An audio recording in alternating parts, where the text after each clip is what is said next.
Apa hal-hal yang bisa kita lakukan agar kita terhindar dari ghibah?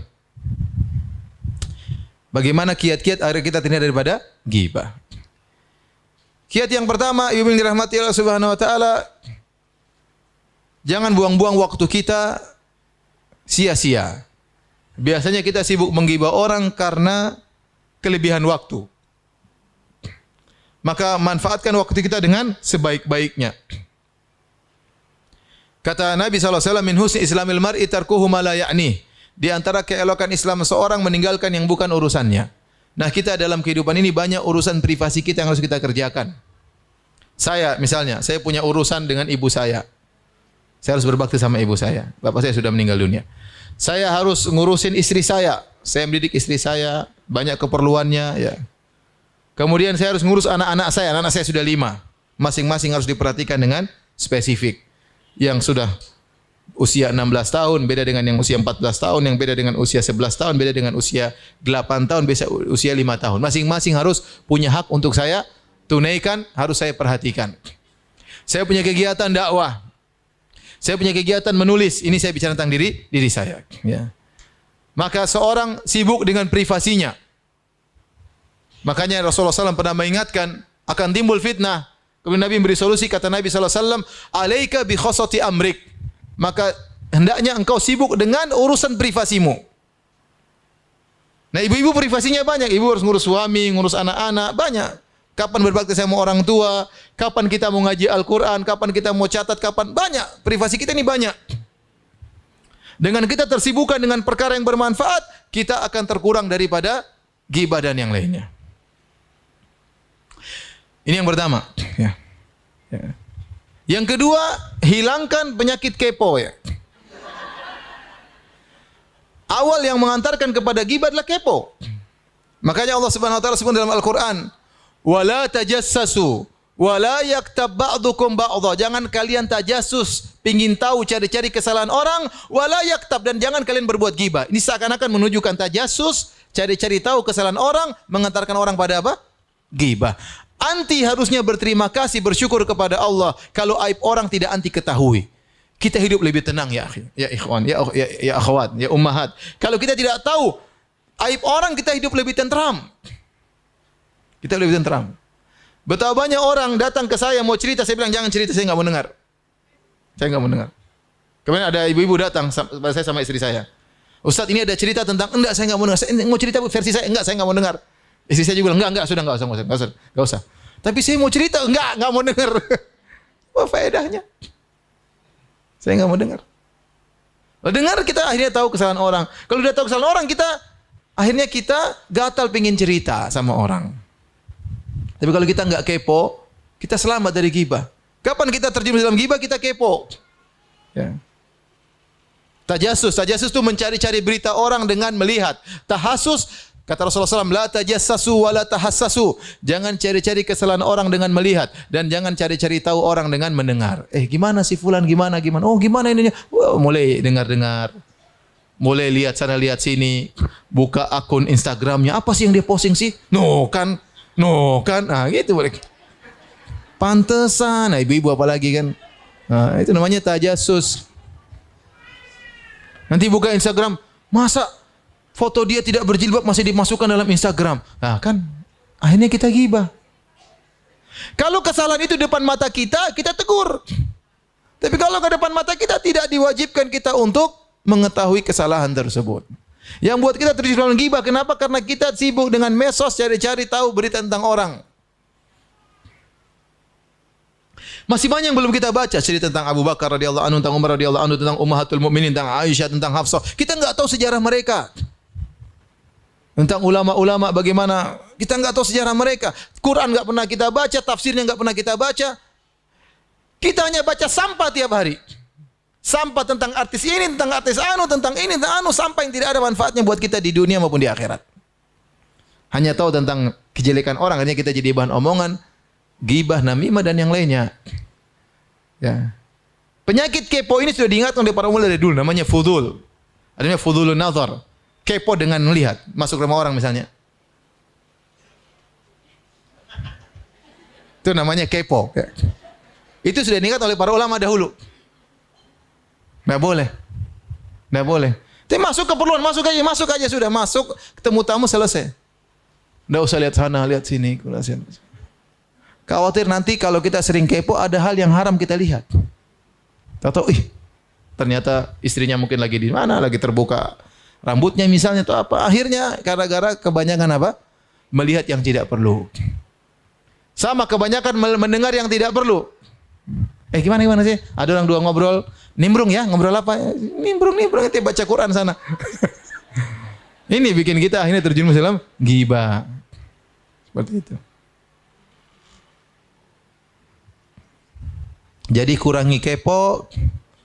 Ya, karena kalau kita kepo kita bakalan banyak komentar. Dan itu sudah pasti tidak mungkin dihindari. Tidak mungkin dihindari. Ya. Kemudian di antara hal yang mengurangi kita dari ghibah, menjauhkan dari ghibah adalah kurangi interaksi sama ibu-ibu terlalu banyak. Karena kita tahu ibu-ibu suka ghibah. Di mana-mana enggak ada ibu-ibu yang enggak ghibah. Benar atau tidak ibu-ibu? Benar ya. Saya kurang jelas. Benar atau tidak? Benar. Ya sudah. Enggak juga Ustaz. Enggak juga berarti iya juga. Jadi saya terus terang termasuk saya melarang istri saya. Saya bilang kamu bergaul jangan terlalu dalam-dalam bergaul sama, terlalu dekat-dekat. Kenal banyak orang enggak apa-apa. Tapi kalau sudah mulai akrab banget, tiap hari ketemu, wah ini kadang-kadang rawan ghibah ini lama-lama. Karena kata Nabi SAW, zur ghibban tasdad hubban. Kata Nabi, kunjungi sesekali, jangan sering-sering. Kalau kau kunjungi sesekali akan tambah saling mencintai. Maka dalam pergaulan kita nggak boleh sering ketemu, kecuali ada keperluan dakwah, keperluan proyek, nggak ada masalah. Tapi kalau nggak ada keperluan ketemu lagi, Umu saya main ke rumah Umu ya. Ya, besok lagi ya Umu ya. Seminggu 7 kali ya. Nggak 7 kali ketemu tiap hari. Tapi hari pertama ketemu, ngobrol. Ya, nggak ada ghibah. Hari pertama selamat. Gimana pengajian tadi? Ya. Gimana? Menurut anti ustadznya gimana? Mulai ghibah kan? Ghibahin ustadz. Ustadznya nggak menarik, ustadznya gini ngomel-ngomel dari tadi misalnya ya. Jadi maksud saya, kalau kita ketemu terlalu sering sama orang, mungkin obrolan pertama kita santai. Obrolan kedua masa kita ulangi lagi obrolannya. Cari bahan yang baru.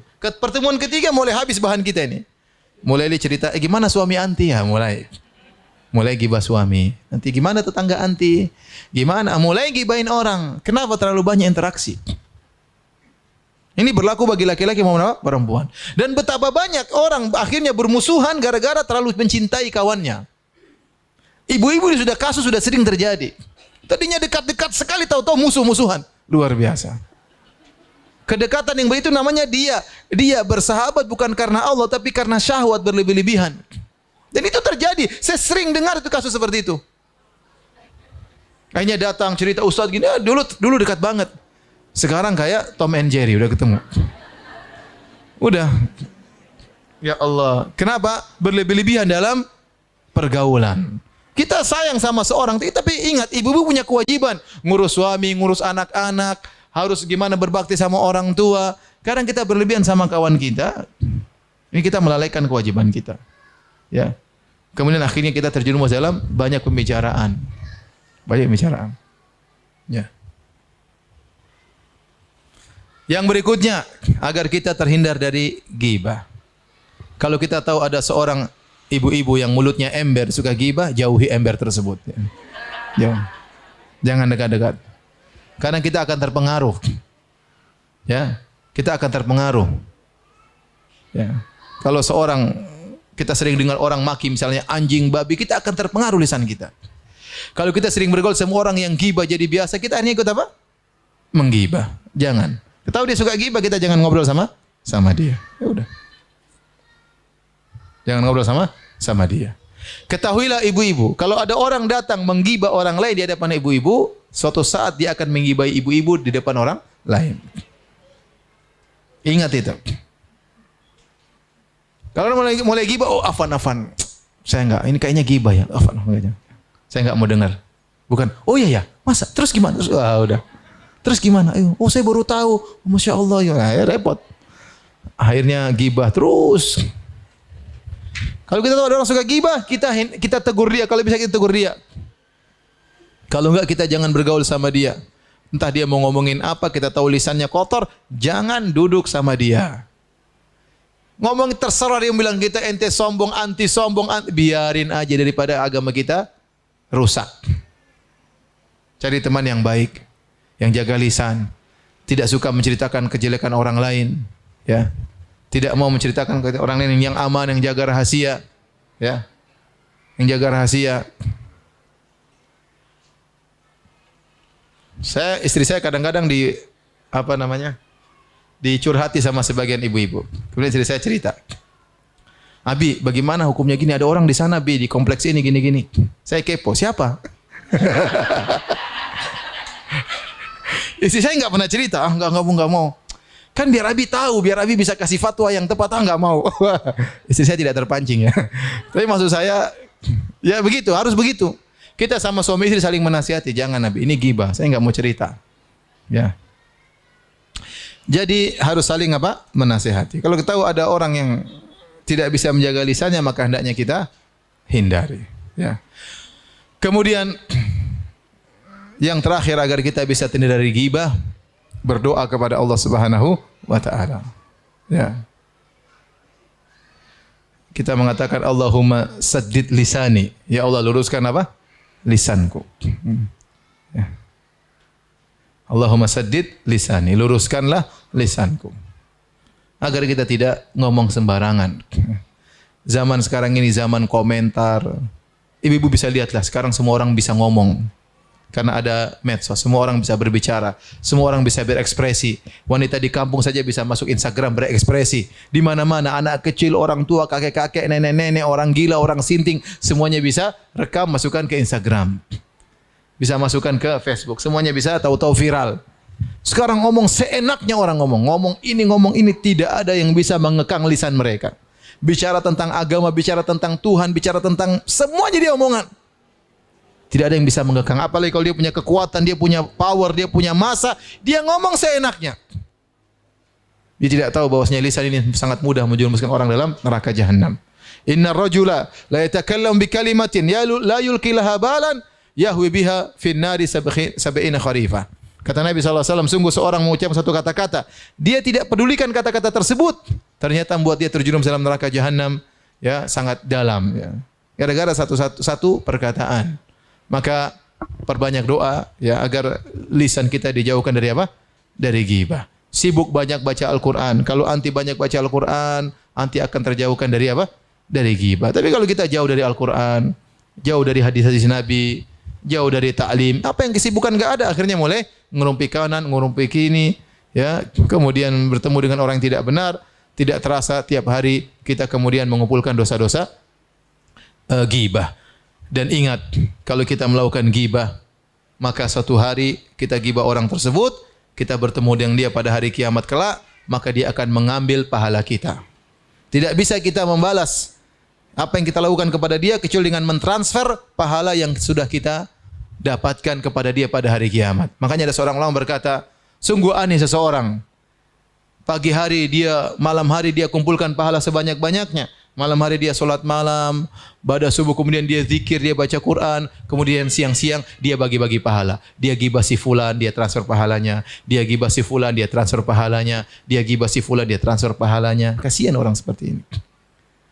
Bagaimana di hari kiamat kelak, orang yang Anda ghibah adalah orang yang Anda benci. Tahu-tahu orang yang Anda benci tersebut justru Anda transfer pahala Anda kepada dia. Ini derita seorang yang ghibah. Dia mentransfer pahalanya kepada orang yang dia benci.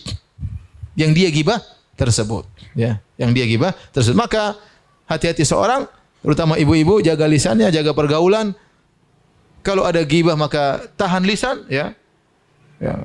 Tegur orang tersebut, ada majelis ghibah, tinggalkan majelis tersebut, maka akan selamat dunia maupun di akhirat. Wallahu taala alam bisawab.